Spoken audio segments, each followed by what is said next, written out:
Hello everyone and welcome.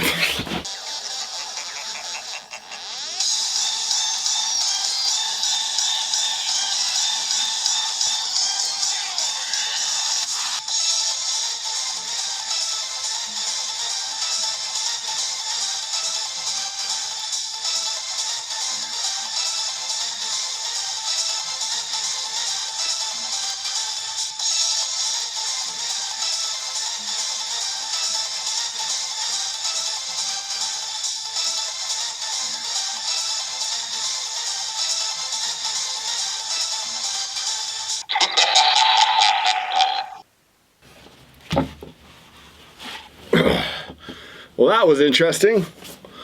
Hello everyone and welcome back. So we've been thinking, and when that happens, we tend to overthink. Sometimes the what ifs get really convincing. I know. Uh-oh. Let's talk about one in particular. I have a theory that may change the way you see Mortal Kombat entirely. Well, mostly. What if the event of the first movie took place primarily on an experimental psych ward island? I posit that our friends Liu Kang, Sonya Blade, and Johnny Cage are all patients in some wacky delusion upon a privately owned island. But wait, there's more! As most people who are sinister enough to run experiments on people in the first place go, there is a deeper game afoot. One that is not uncommon for similar deviants. Let's start at the beginning, and I'll submit my evidence to support the thesis that the lovable gang of misfits are actually all mentally unstable. We'll have to start with a little bit of the backstory that they give us in the motion picture. Who's feeling furious? I'm feeling furious, so strap in cause it gets crazy. Our hero Lukewarm wakes up from a bad dream about the alleged death of his brother. This is confirmed by the lengthy, well-detailed note delivered by Western Union. Western Union, delivering unfortunate news in as few words as possible since 1851. Seriously, here's an advertisement from 1939. Grandpa don't do surcharges. 35 cents for 15 words breaks down to about 2.3 each. And that's my 2 cents. We also get to see Sonya Blade's intro where her and her new partner are searching for the person who killed her old partner. Obsession.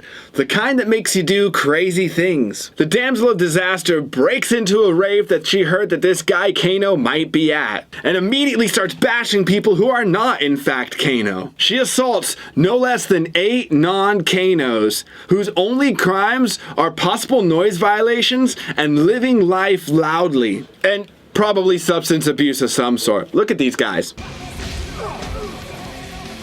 No one is responding. Me and my friends are at a party, and one of them gets blindsided by some jerk who goes around hitting other people's friends. Probably gonna take notice and go stop the server of cereal sucker punches. I would become the spartender.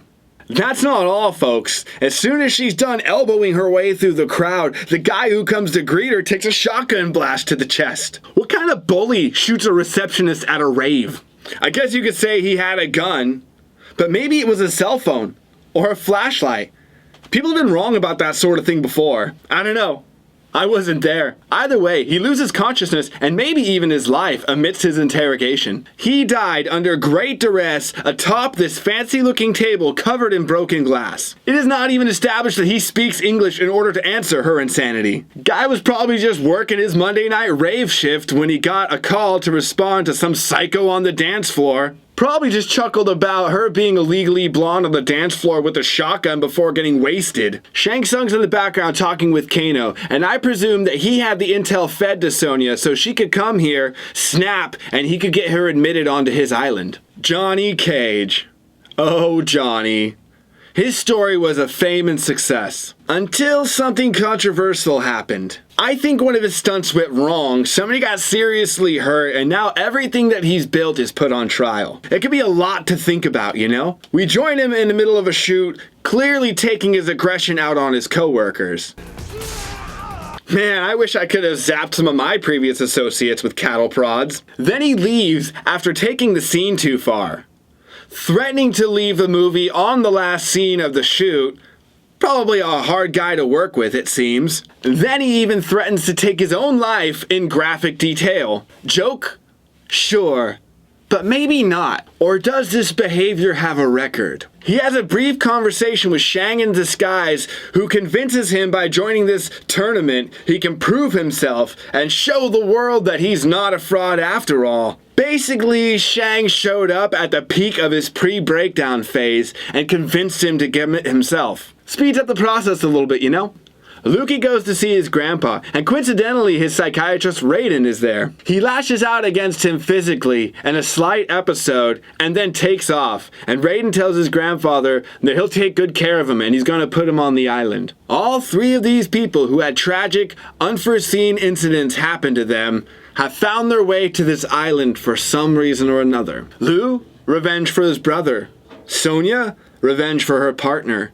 Johnny, just a chance to prove that he's a real deal. All of them bear one thing in common: the will to fight. As they head there on the boat, they meet Shang Tsung, one of the other head psychs, and his two orderlies, Scorpion and Sub-Zero. Look familiar? I propose that Scorpion had a history of violent tendencies, and this ordeal that occurs on the boat is pinned on him as sort of a last straw, and that is what gets him committed when they finally get back to Riker Island. Oh, and that crazy scene with the ghosts flying around the three?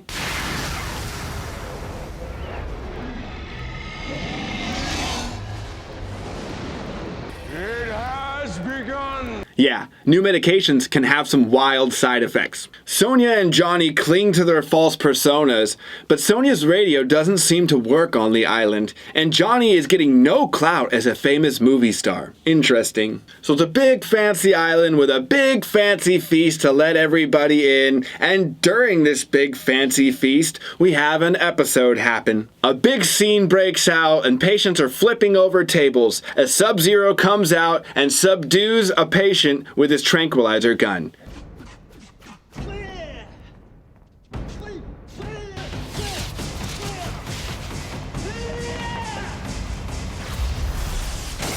When he shoots you, you freeze. Get it?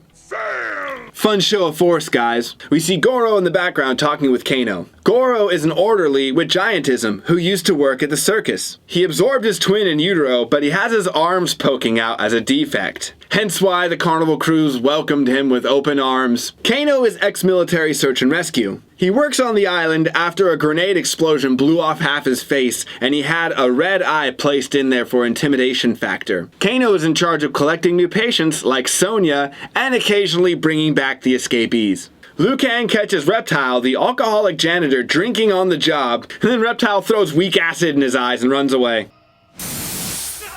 Yeah, Reptile is the janitor. Why do you think he's always creeping around, stalking and seeing everything? Then after they wander around for a while, they make their way back into the main hall where they are physically assaulted yet again by some of the more violent patients there. After fending them off, they are faced with Raiden applauding their good work. Raiden is trying to make a consistent scene of things here so that there is reason to investigate. Raiden's the one trying to bring this to light. I suppose now I should explain a little bit of my ramblings so I don't seem like the crazy one. It's more than just a psych ward. More directly, there is a deep, tragic, and even disturbing game of chess being played from the shadows. Sort of a my crazy dudes can beat your crazy dudes thing. Raiden is one of the head psychiatrists there, also in charge of electroshock therapy. Get it? God of Thunder? And he is basically making the Suicide Squad to uncover and hopefully thwart the illicit schemes that are being done in the background by Shang Tsung, who is one of the other head psychiatric officials. Our buddy Slam Dunk is also the ice pick guy, the hole puncher, the lobotomizer. That is why he seemingly steals their souls. Many botched lobotomies left patients non-responsive. I wonder why. They can't, so I will for them. Let's all bow our heads in wonder for those who cannot. Alright, back to the story. So Sonya gets to beat up Kano for killing her partner, or bringing them here. She would probably recognize her partner if she wasn't so crazy at this point. I'm sure he's here somewhere.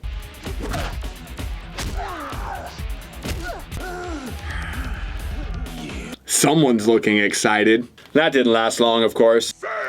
Scorpion used to be one of the tough guy orderlies who got really rough with the clients so he could get them into their straitjackets. Hence, he always yells, "Get over here," to the patients he chases. Totally losing it though, I can see him understanding the jackets enough for him to be able to get his arms out in front of him so he can continue ensnaring people in his ropey doom. We find him frolicking about in the woods like the psychopath he is, making his demands about immediate increases in proximity. When he stumbles upon a very sedated Johnny Cage. Johnny and Scorps play in the woods, kicking the crud out of each other until Johnny gets the upper hand and tears dude's face off, trying to unmask him. Worst Scooby-Doo reveal ever. So, by the way, how did Johnny Cage get out of heck after Scorpion took him there? You guys remember that? Is there just a door that leads back up? Next, we have Katana, who is the troublemaking daughter of the original owner of the asylum. She was adopted by the guy who owns it now. She tells Liu where Sub-Zero keeps his tranquilizer gun while kicking his butt, and then Liu Kang goes and finds him and uses it on Sub-Zero to subdue him, giving him a taste of his own medicine. And then there's Goro. After Goro kills a whole bunch of stunt doubles, he goes and kills Johnny Cage's friend, which really upsets him. Johnny delivers the package punch